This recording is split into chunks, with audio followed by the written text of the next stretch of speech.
is Pierre Matovani with the World Bank, and I would like to again welcome and thank the participants in the remote locations for responding to the invitation and participating today as interactively as you can, thanks to the great links provided by GDLN. Okay, Cairo, are you ready? I hope the sound is going to be good. Please speak slowly and succinctly. One of the things that has been mentioned is that the government is actually taking the issue quite seriously. But the problem with desalination comes down to basically lack of money. And if you look at Egypt, Egypt is actually using a very old perennial irrigation system. So what happens is that a lot of the water is dirty, and many people cannot have access to clean water because of that.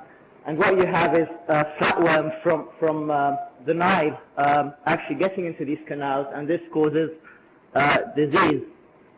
So, I mean, you know, when it comes, if expense is probably the biggest impediment, I mean, what kind of, how do you see a viable solution, especially for the Middle East and Africa, which is a water-scarce region, in solving that kind of problem?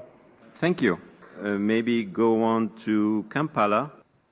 I would like to talk about the wastewater management.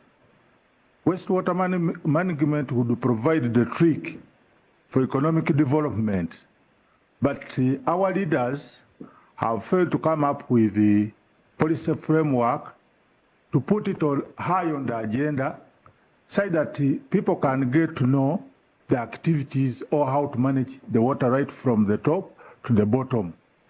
Two, you talked about the payment for the treated water, but I would suggest that the price should not be very high, given the fact that in Uganda, poverty is actually a very big problem. Thank you.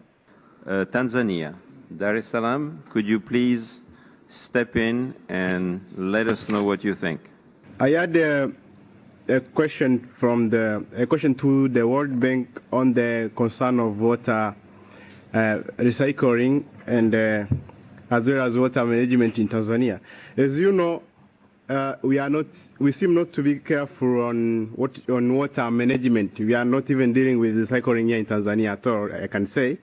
So I would like to know the advice where we are still clearing forests and bushes like no one's business, where we know there is a biggest problem with the climate change. But at the same time, the next question would be like on the pollution of Lake Victoria. As you know, we have the so-called foreign investors conducting mining business here in Tanzania, where they are said to use various poisonous chemicals like cyanide and others in their mining activities. And after all those activities, those poisons are directed to Lake Victoria. At the same time, Lake Victoria is the source of life for some East Africans as well as West Africans, like Egypt. They lie very much on Lake Victoria. So in Egypt, they might be recycling water which is maybe receiving water which maybe is already polluted. So they need to recycle water they receive from Nile River, according on my view, because of what I said on environmental, on water poisoning. So I would like more clarification there on how is that phenomenon viewed, maybe by the World Bank or other water. Good morning for all. I am Hazim Kittani from the Palestinian Water Authority.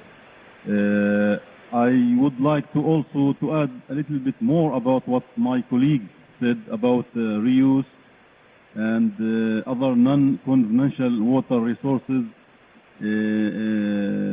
Since the Palestinian Authority started planning about 10 years ago,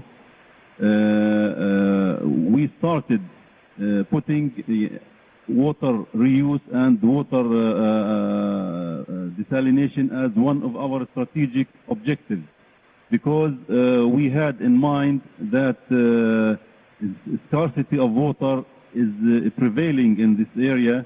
Even though we are a special case here, we are suffering also from not getting our water right until this time. and we hope we can get it soon, because it is one of our political challenges that is facing our decision makers in stopping our decision makers from going towards desalination options for the future. Concerning reuse, it is one of our strategies of irrigating agriculture in the future by treated effluent within the coming 20 years. And we hope we can overcome the biggest challenge, which is the social challenge. Religious issue is a big concern to our people here. We need to have big water campaigns to convince people to take it. First of all, we have been talking about costs. Yes, this has become sometimes a nightmare. Presently, with many different institutions around the world, we're tapping the ways that we could support, partially or totally, the costs of infrastructure for third parties. This is something that we still have to work a lot, but I think we have ample room, not only for thought, but for having concrete results. And there's many instruments today, not on top of the table, but on the field itself, that are working in that direction. Second, the management costs. It has also been a nightmare for many, many countries in the developing world.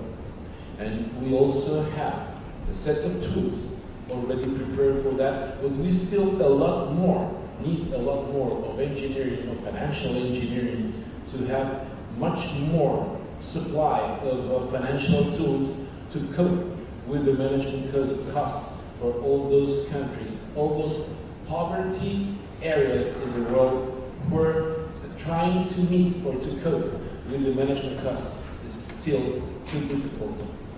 Now, we're talking about reuse and desalination.